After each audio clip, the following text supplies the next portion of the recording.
Welcome back, Chiefs fans. Today's episode is going to be all about the tight end position. Let's go.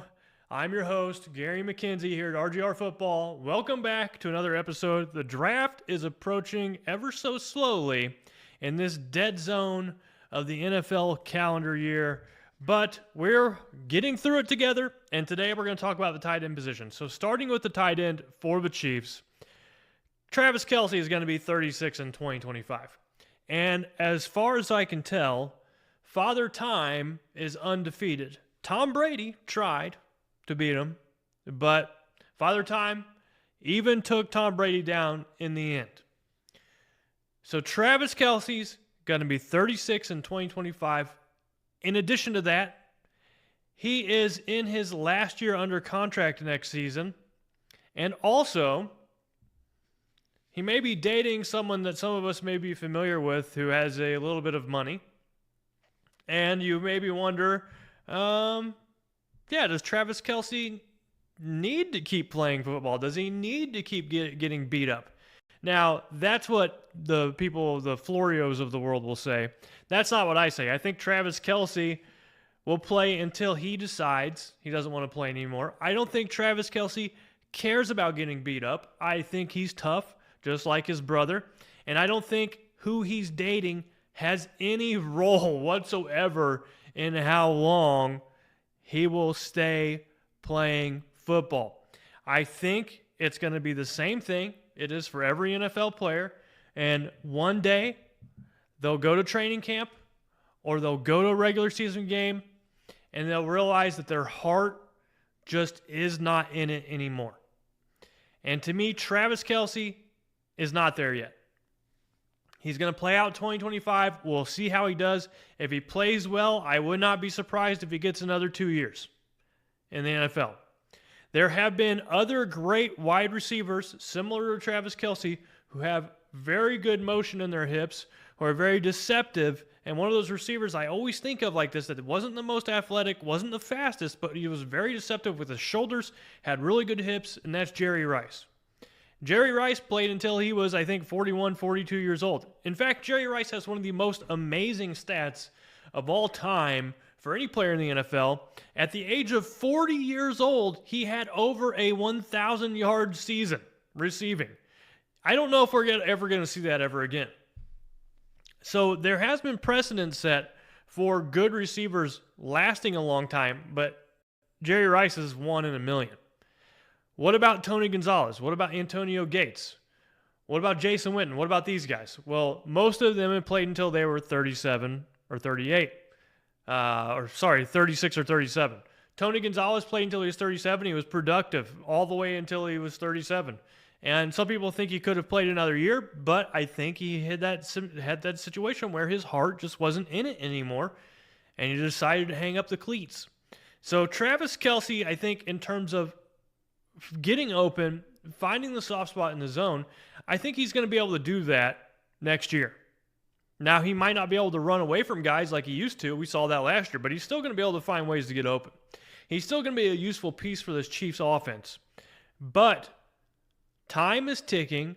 Father Time is starting to knock on the door, and the Chiefs are not going to have this Hall of Fame caliber tight end play at the tight end position for very much longer, if at all.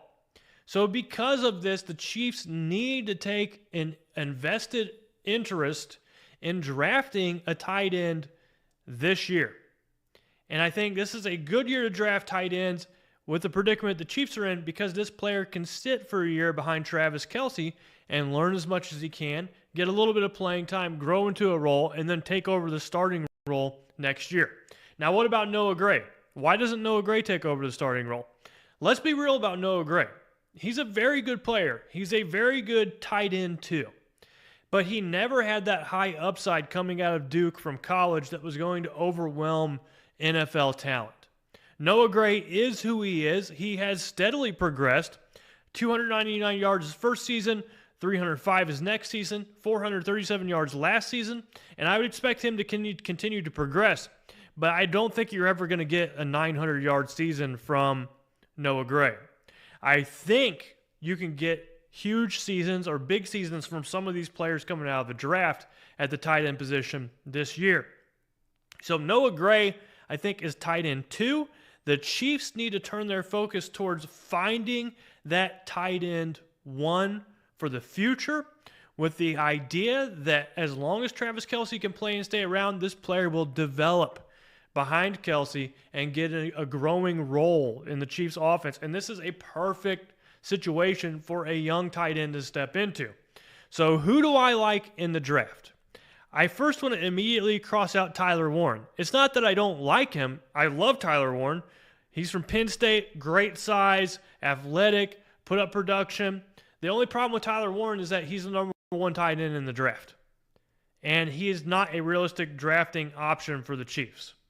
I see him going somewhere in the first round before the Chiefs have a chance to take him at 31. So immediately cross him off the board. So who will be available for the Chiefs to pick eventually? And I have 4, really 3.5 interesting tight end prospects that I think are kind of poised or in a position to do some damage next year in the NFL. I think they could have some production. The first one, and this one's just so bizarre to me, but Harold Fannin Jr., tight end out of Bowling Green, very small, 6'4", 230 pounds. So he's got good height, but does not have the good size or the good power to play tight end in the NFL. So what you're getting is almost like a slow but big wide receiver. He's somewhat of a tweener. Now, the thing about Harold Fannin Jr. that makes him interesting is that he led the NCAA in receiving yards last year. 1,555 yards receiving and 10 touchdowns out of Bowling Green. And I liked his tape. He was fun to watch. But I don't really see how Andy Reid would use Harold Fannin in their current system. There's really not a space on the Chiefs roster for a slow but bigger-bodied wide receiver as of now. If the Chiefs took Harold Fannin Jr., I would be a little confused.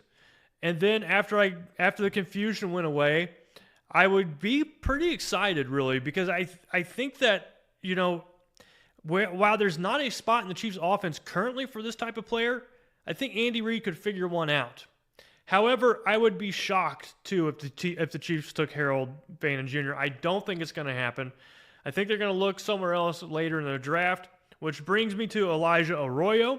At first, I was interested in Arroyo because he had good size, 6'4", 245, ran a decent 40 time, 4.69, had decent production last year, 590 yards, 7 receiving touchdowns. But after watching his tape, I had to throw it out because I was not a fan. I thought he was not a smooth route runner, and he looked clunky out there. Elijah Arroyo is coming out of University of Miami. Not a big fan. So who am I a fan of in this draft for the Chiefs to realistically take that I think fits what they want to do offensively, has a good physical skill set, and also had some decent production in college? The first player I want to start with is LSU tight end Mason Taylor. He is 6'5", 255, ran a 4.65 40, 546 yards receiving, and 2 touchdowns. What I like about his game is that I think he can be a starter in the NFL. Maybe not on day one, but eventually. He has good speed, good size, great strength. I think he was number 1 in this draft in the bench press at the tight end position. So you're getting a very strong player. He's good against zone defense, and he can get some yards after the catch because he's pretty thick. He's hard to bring down.